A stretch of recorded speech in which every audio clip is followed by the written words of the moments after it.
स्वागत आहे आपल्या सर्वांचे आपल्या मॅथ्स पंढरी या यूट्यूब चॅनलमध्ये। आज आपण घन व घनमूळ या टॉपिकवर आधारित व्हिडिओ बनवला आहे। तर प्रिव्हियस इयर्स एक्झाम्पल्स की जे यापूर्वी परीक्षेला विचारले गेलेले एक्झाम्पल्स आहेत तेच आपण आपल्या आजच्या व्हिडिओमध्ये घेतले आहेत। महत्त्वाचे एक्झाम्पलचे काही टाइप्स याही नंतर काही व्हिडिओज बनणार आहेत घन व घनमूळ यावर आधारित। हा पहिला व्हिडिओ असेल। तर पहा मी हे पहिले एक्झाम्पल घेतले, परंतु या एक्झाम्पलच्या पूर्वी आपल्याला गरज आहे 30 पर्यंतचे घन माहित असण्याची। मी या ठिकाणी तुम्हाला 30 पर्यंतचे घन काढून दिलेले आहेत। हे घन एकतर आपल्याला माहित असेल किंवा पाठ असेल तर खूपच छान। जर हे घन आपले पाठ असतील तर मला वाटत नाही की घन व घनमूळवर आधारित पोलीस भरतीला कोणते एक्झाम्पल विचारलं गेलं तर ते तुम्हाला सोडवता येणार नाही। त्यामुळे हा अत्यंत महत्त्वाचा भाग असेल। हा पाठ करण्यासाठी नक्की वेळ द्यावा। चला आपण पुढचं एक्झाम्पल पाहूया। हे पहिलं एक्झाम्पल आहे, घनमूळ काढा। संख्या आपल्याला दिली 5832, याचं घनमूळ काढायचंय। आता घनमूळ म्हणजे काय? फॉर एक्झाम्पल समजा आता मी 2 घेतला म्हणजे 2 घेतला, 2चा घन करायचा। घन करायचा म्हणजे काय की 2चा 3 वेळा गुणाकार असेल। 2 हा किती वेळा मांडायचा आहे आपल्याला? 3 वेळा मांडायचा आहे गुणाकाराच्या रूपात। 2 दुणे 4, 4 दुणे 8, म्हणजे 2चा घन झाला 8। मग घनमूळ म्हणजे काय ते बेसिक गोष्टी त्या नक्की आपल्याला माहिती असल्या पाहिजेत किंवा असतील। मग 8 मांडायचा, 8चे घनमूळ, घनमूळ हे घनमूळाचं चिन्ह असेल बरोबर। मग 2चा घन जर 8 असेल तर 8चे घनमूळ किती झाले? 2 झाले, हे लक्षात घ्या। असा त्याचा अर्थ होतो। तसं ही संख्या कोणत्या संख्येचा घन आहे ते आपल्याला शोधून काढायचे। पर्यायापैकी एक आपलं उत्तर असेल तर काम फार सोपं आहे, लक्षात घ्या। आता समजा 16चा घन जर आपण केला, 16 गुणिले 16 गुणिले 16, तर तिघांचा गुणाकार करायची गरज नाही, यातल्या फक्त 6चा गुणाकार करणार आपण। 6 गुणिले 6 गुणिले 6, 6 6 36, 36 गुणिले 6 216, म्हणजे काय 6 6 36, 36 मधला जो एकक स्थानचा अंक आहे 6, यालाच फक्त 6 ने गुणलं तर पुन्हा 6 6 36, एकक स्थानी 6 येतात, आपल्याला एकक स्थानी 2 पाहिजे। असं आपण लॉजिकली आपल्याला ओळखता आलं पाहिजे। आता आपण जर पुढचा पर्याय घेतला कोणता? 17 घेतला, पहा आपली संख्या आहे 5832। आता आपण 17 घेऊया, फक्त 7चा गुणाकार करायचा आहे। 7 7 49, एकक स्थानी आले 9, 49 एकक स्थानी 9, पुन्हा याला जर आपण 7 ने गुणलं तर 7 9 63, एकक स्थानी 3 येतात, 63च्या एकक स्थानी 3, पण इथं एकक स्थानी 2 आहेत, 5832, म्हणजे हा पण आपला पर्याय असणार नाही, 16 ही आपला पर्याय असणार नाही। आता आपण 18 चेक करूया। पहा 18 गुणिले 18 गुणिले 18, पण यातला फक्त 8 घ्या। 8 8 64, एकक स्थानी आले 4, या 4 ला जर आपण पुन्हा 8 ने गुणलं तर 8 चौक 32, एकक स्थानी आले 2, म्हणजे आपल्याला नक्कीच 18चा घन 5832 असला पाहिजे, हे लक्षात आले।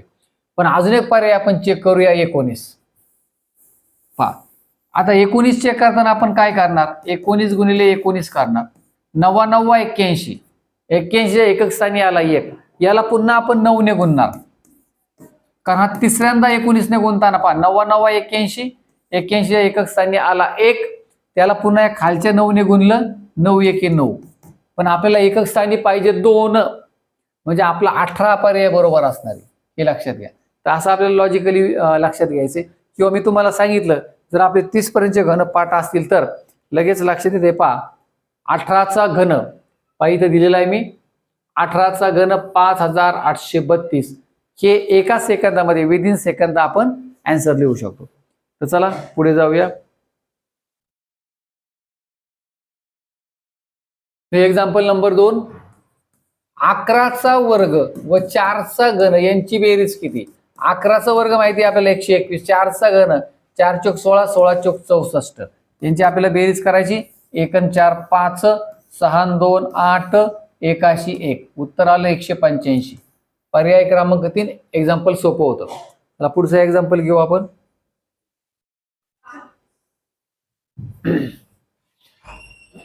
एक्झाम्पल नंबर 3 असेल, पहा 74,088 चे घनमूळ किती?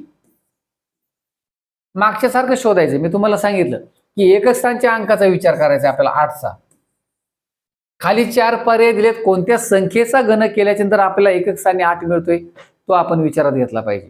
आता एकक स्थानी 8 कधी येणार आहे? कोणत्या संख्येचा घन केल्यावर? तर चार पर्याय दिलेत आपल्याला.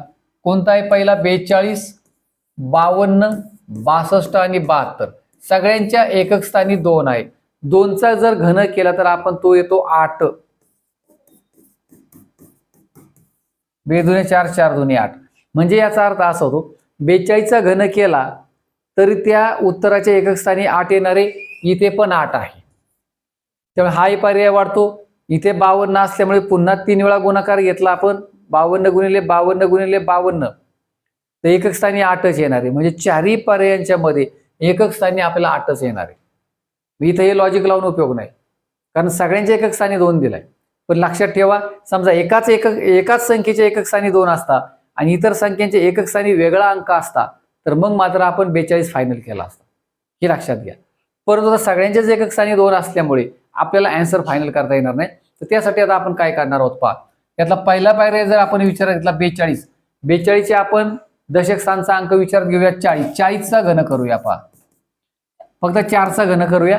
4 चोक 16, 16 चोक 64, म्हणजे 4चा घन 64 आणि एका शून्याच्या ऐवजी 3 शून्य घ्यायचे, म्हणजे आली 64,000. इथं आहेत 74,000, हे लक्षात घ्या. आता पुढचा घेऊया पर्याय आपण 52.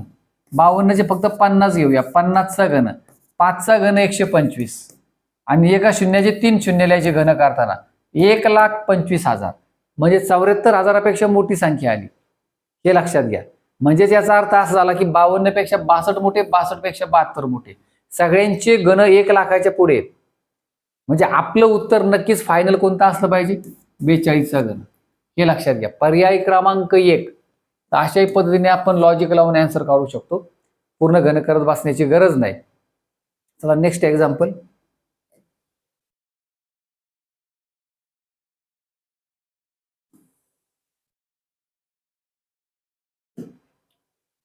सहाचा घन अधिक 7चा घन आपल्याला करायचंय. आपले घन पाठ असले पाहिजे, मी तुम्हाला सांगितलं. 6चा घन येतो 216, 7चा घन 343, किती येते बेरीज? 6 आणि 3 9, 4 आणि 1 5, 3 आणि 2 5, 559. पर्याय क्रमांक 2 उत्तर येईल. तर पाठांतर असणं खूप गरजेचं आहे. पहा, ठाणे ग्रामीण पोलीस भरती 2013 मध्ये एक्झाम्पल विचारले गेलेले. हे सगळे आपण परीक्षेला विचारलेले एक्झाम्पल्स घेतलेले आहेत. चला आपण नेक्स्ट एक्झाम्पल पाहूया. पहा 27चे, 27 दिलाय, डोक्यावरती घातांक दिला 1/3. घनमूळ जे आहे ना, घनमूळ, घनमुळाचे 2 चिन्ह आहेत. समजा 27 आपण अशाही पद्धतीने मांडू शकत होतो, 27चे घनमूळ, किंवा 27 अशाही प्रकारे मांडू शकतो आपण.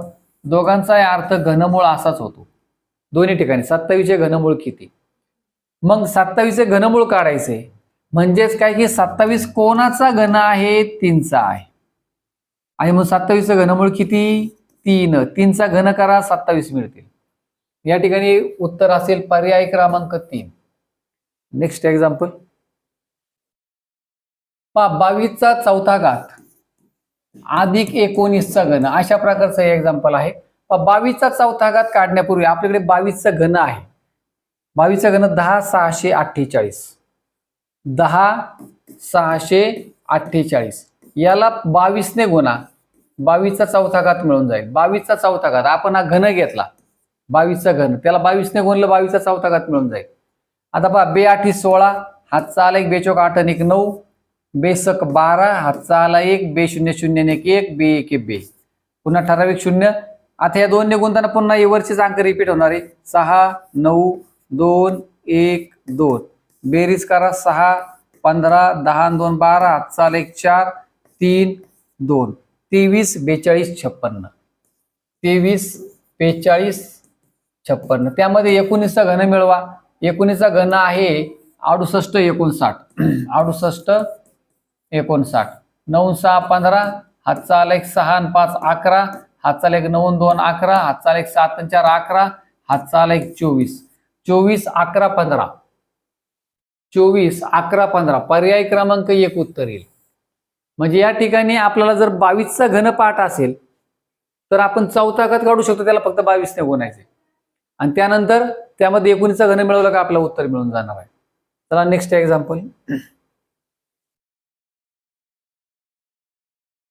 वजा 19चा घन आपल्याला 19चं घन माहिती पाहिजे.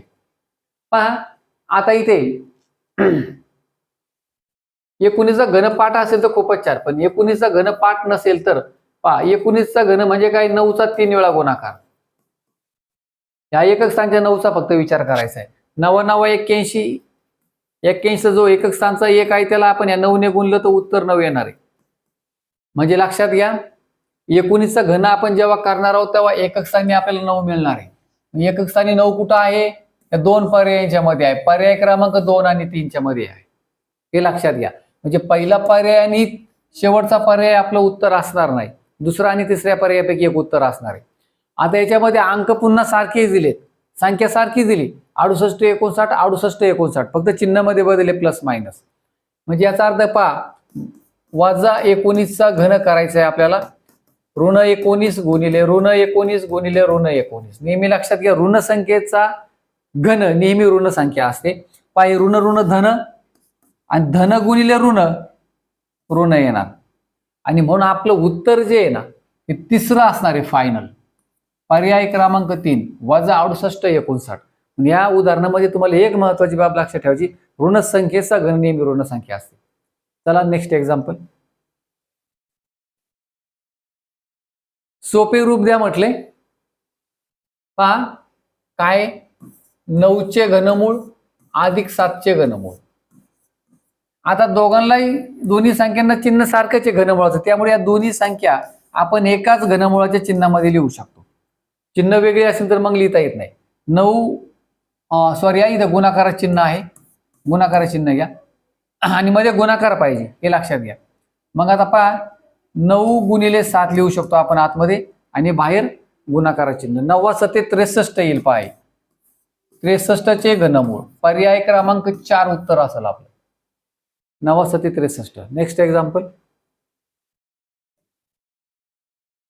पहा 39 13 या संख्येचे घनमूळ किती आहे. मी तुम्हाला पुन्हा एकदा सांगितलं की 39 13 ही संख्या कोणत्या संख्येचा घन आहे ते आपल्याला शोधायचं आहे.